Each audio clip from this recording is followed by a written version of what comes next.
Hi, I'm Mark David Gerson. Welcome to Stories and Reflections, where my stories are also yours.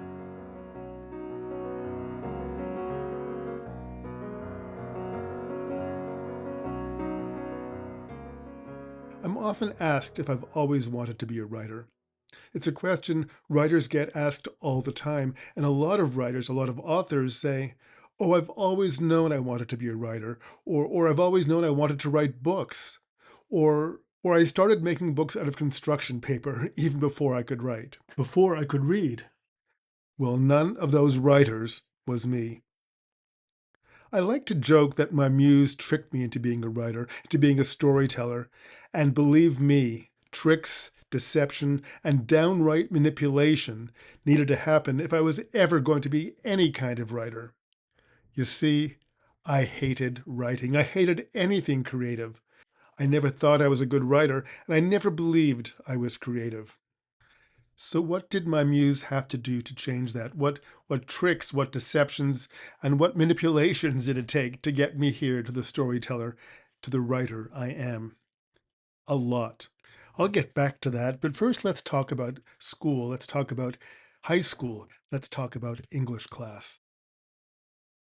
I was going to say that I hated English class, and maybe that's true, but really, I was terrified of English class. And it's kind of strange to say that because I loved to read. So it's not that I didn't love to read the books we had to read in English class. What I hated and what terrified me was all the discussion about the books we had to read in English class, about the symbols, about the metaphors, about the meanings, about the interpretations. The problem was for me was that there were no simple right or wrong answers. It was all gray areas where it was just too easy to get it wrong, to be judged for getting it wrong. At least that was my perception. So instead, throughout school, I gravitated toward math. I loved math because there was a clearly defined way to get the right answer, to get it right. I wouldn't be judged. I couldn't be judged.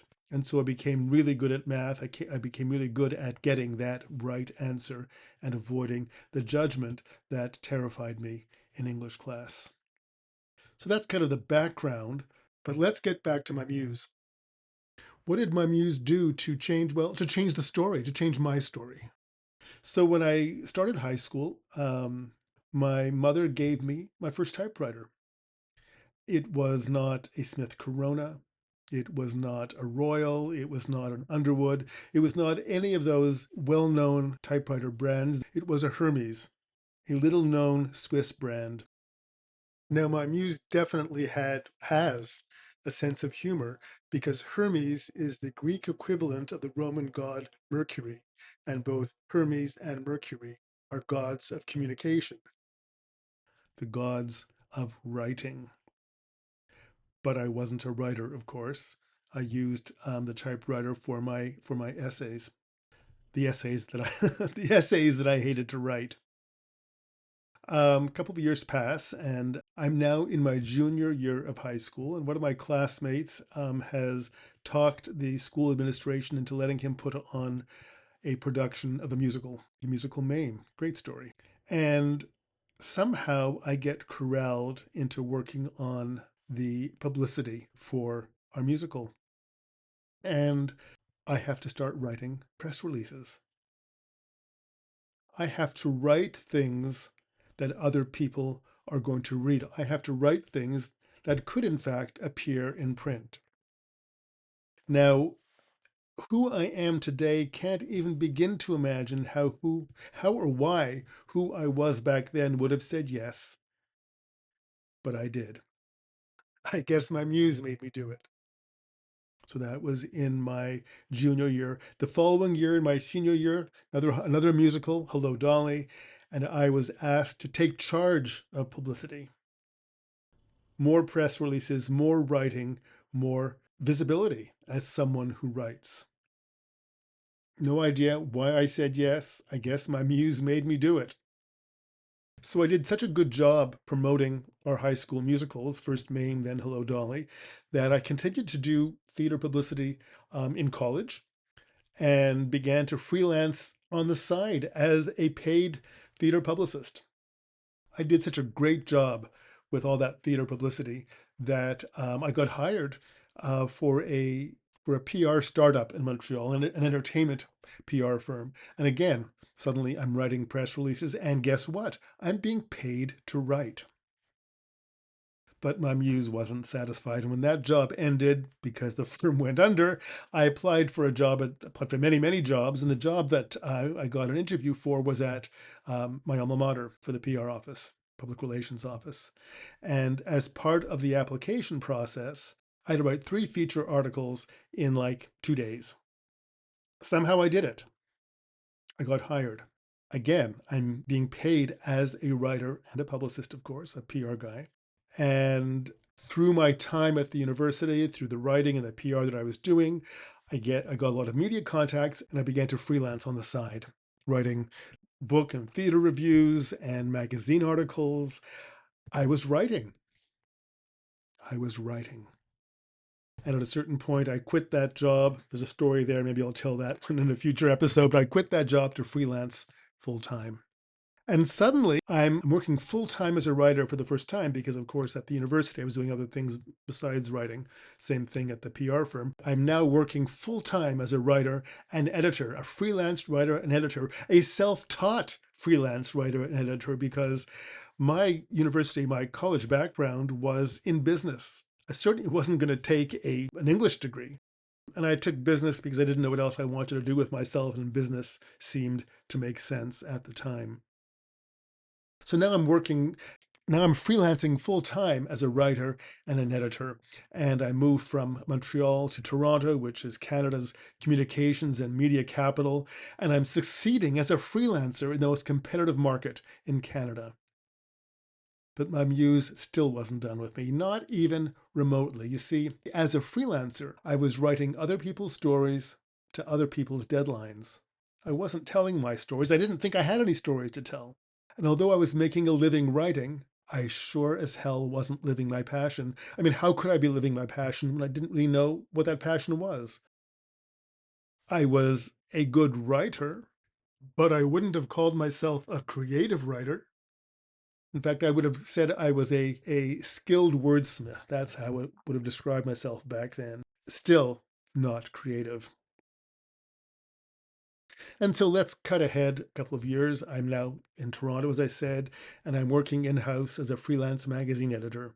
It's a Monday morning, and I'm corralled by one of the staff editors. She comes up to me. She says, "This weekend, I took this amazing, amazing, amazing creative writing workshop at the University of Toronto. You should take it." Well, I made the sign of the cross with my fingers and backed away as quickly as I could, but she kept at me all day long. And my colleague, this woman, was not pushy, but on this with me, she was pushy, clearly channeling my muse. Well, again, just as the me I am now can't figure out how the me I was then would have said yes to that high school publicity gig, the me I am today has no idea why the me I was in that magazine office would have said yes to that writing workshop. But he did. And that workshop changed my life. No, it revolutionized my life. Now, it didn't happen right away, but between that workshop and subsequent workshops, writing workshops, meditation workshops, all taken with that same woman who became my mentor, the revolution I mentioned really did kick in. My life really did change radically. And my muse had finally had its way with me. I stopped the freelance work I was doing, and suddenly, well, not exactly suddenly, but soon, I was writing from my heart, not from my head. I was telling stories that mattered to me, not stories that mattered to the editors who assigned them to me. I was writing from deeper places than I'd ever even known how to touch before. It was the beginning of the writer I now am. The writer I'd never thought I wanted to be, the writer I had never believed I could be, the writer I never thought I wanted to be. And a year or so later, in a writing workshop, I was teaching. I was teaching writing. Crazy, amazing. In a writing workshop, I was teaching. The guy who didn't think he was creative, the guy who never wanted to be a writer, who never thought he could be a writer, who never thought he wanted to be a writer, was writing his first book. I had begun writing a fantasy story I knew nothing about. And I continued working on that story over the next year, not knowing from one day to the next where the story was taking me or what it was about. And that book would become The Moon Quest, a book written by someone who never thought he was a writer, never thought he was creative. A book that went on to win 6 literary awards. You know, a lot of people, when they hear that I'm a writer, say, oh, I could never do that, or I'm not creative, or I don't have any ideas or any stories. But you know what? You could do it. You are creative, and you have lots and lots of ideas. But the thing is, we're all creative. We're innately creative. And as I said about that English class, way back in high school, it wasn't that I wasn't creative. It wasn't even that I was scared of my creativity, really. I was scared of being judged. I was terrified of expressing myself, terrified of being judged for who I was, for what I thought, for what I felt. I have a really good friend who insisted for years and years and years that she wasn't a writer. Well, about a year and a half ago, I was setting up a writing group, a coaching group for writers on Zoom, and I invited her to join.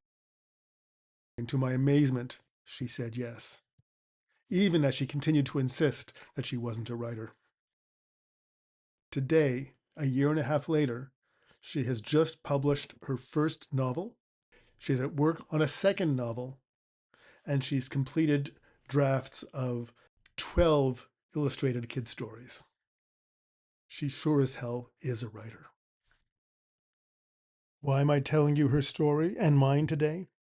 Because more often than we realize, our deepest heart's desires, our greatest passions, lie hidden beneath our conscious awareness, often crippled by trauma, often veiled by fear.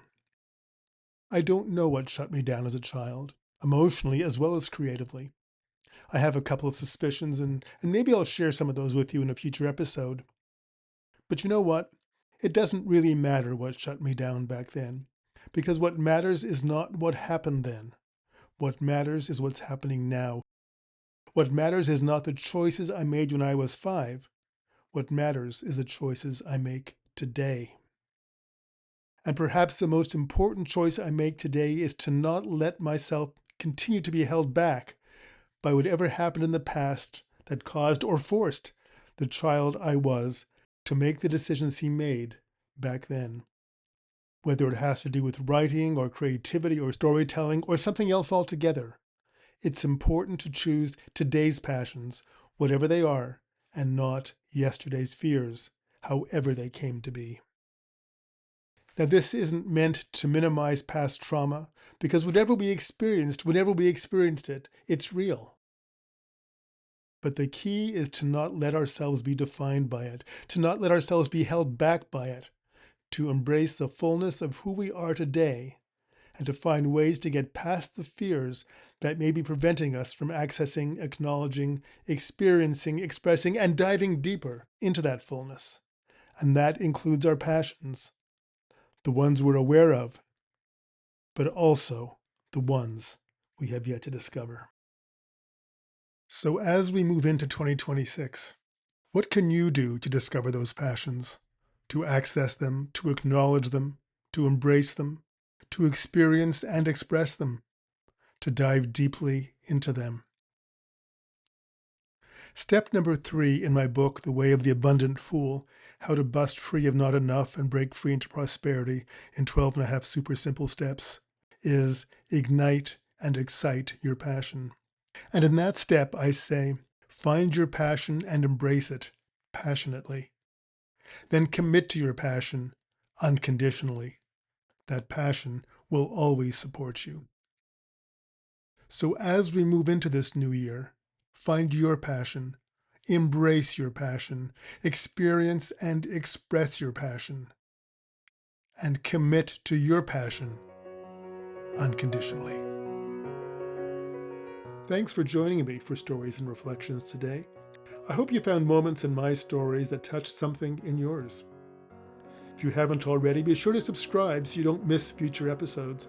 And for more of my stories and help telling yours, check out my books at markdavidgerson.com or from online booksellers worldwide. Until next time, don't forget that you're a storyteller too, and keep telling your stories.